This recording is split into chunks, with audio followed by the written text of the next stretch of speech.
The dinner was meant to be ordinary. Nothing dramatic. Nothing memorable. Just a family gathering to meet my mother's new boyfriend.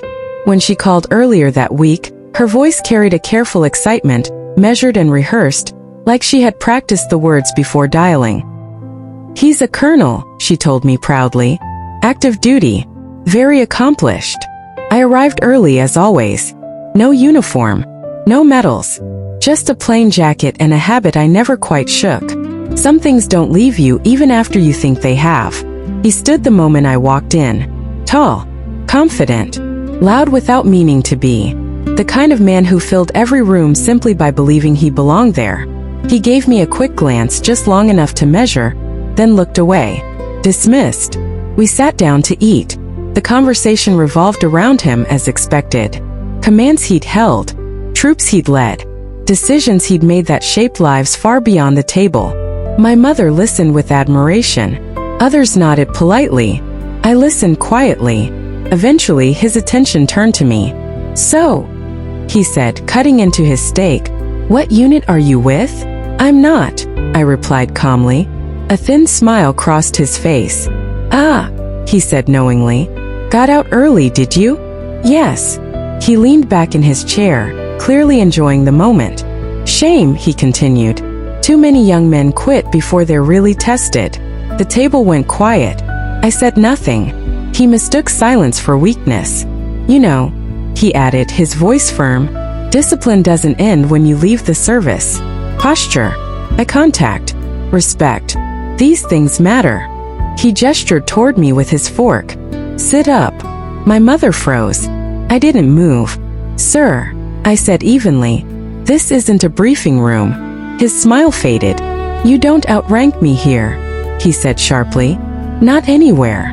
I nodded once. "That's correct." He looked satisfied. Then the doorbell rang. My mother looked confused. "I'm not expecting anyone." I stood. "I am," I said. When I opened the door, two men stepped inside. They wore civilian clothes, but their presence was unmistakable. The kind of posture that doesn't need a uniform to be recognized. They stopped when they saw me. Both of them stood straighter. "Good evening, sir," one of them said. The colonel pushed his chair back slightly. "Who are they?" he demanded. I didn't answer. The older man spoke instead. "We were in the area and wanted to pay our respects," he said calmly. "Didn't realize you were attending a family dinner." The colonel stood. "Pay respects?" he repeated, confused. The younger man turned to face him. "Sir," he said carefully, "with all due respect, you should take a seat." The colonel bristled. "I don't take orders from civilians." The older man met his eyes without blinking. "You once did." Indirectly. The room fell silent.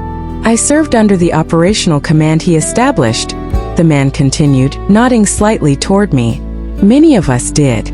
Some of us are alive because of it." The colonel's face shifted. Confusion. Then recognition. He looked at me again, truly looked this time. "You're," he began. I shook my head gently. "Not important," I said.